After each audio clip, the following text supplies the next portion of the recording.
Alam niyo ba mga kaiser, kung naghahanap ka ng food trip at makakatipid ka pa, at dito lang yan sa may night market or Daneta City. Kaya tawagin na si nanay, si tatay, si ate, si kuya at ang kaibigan. May na-discover na naman ako dito na sisig burger na pinipilahan at dinadayo. Nasa halagang 25 pesos ay matitikman mo na ang sisig burger nila.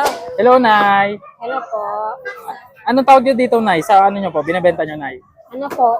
Sisig po. Sisig burger. Sisig burger, may pang sisig ulam. Yun, no? Pampulutan, Nay. Pulutan pa. Magkano naman to, Nay, yung sisig burger niyo po, man? May 25 po, pag with egg, 35. 35. Opo. Yun. Yung plain lang, 25.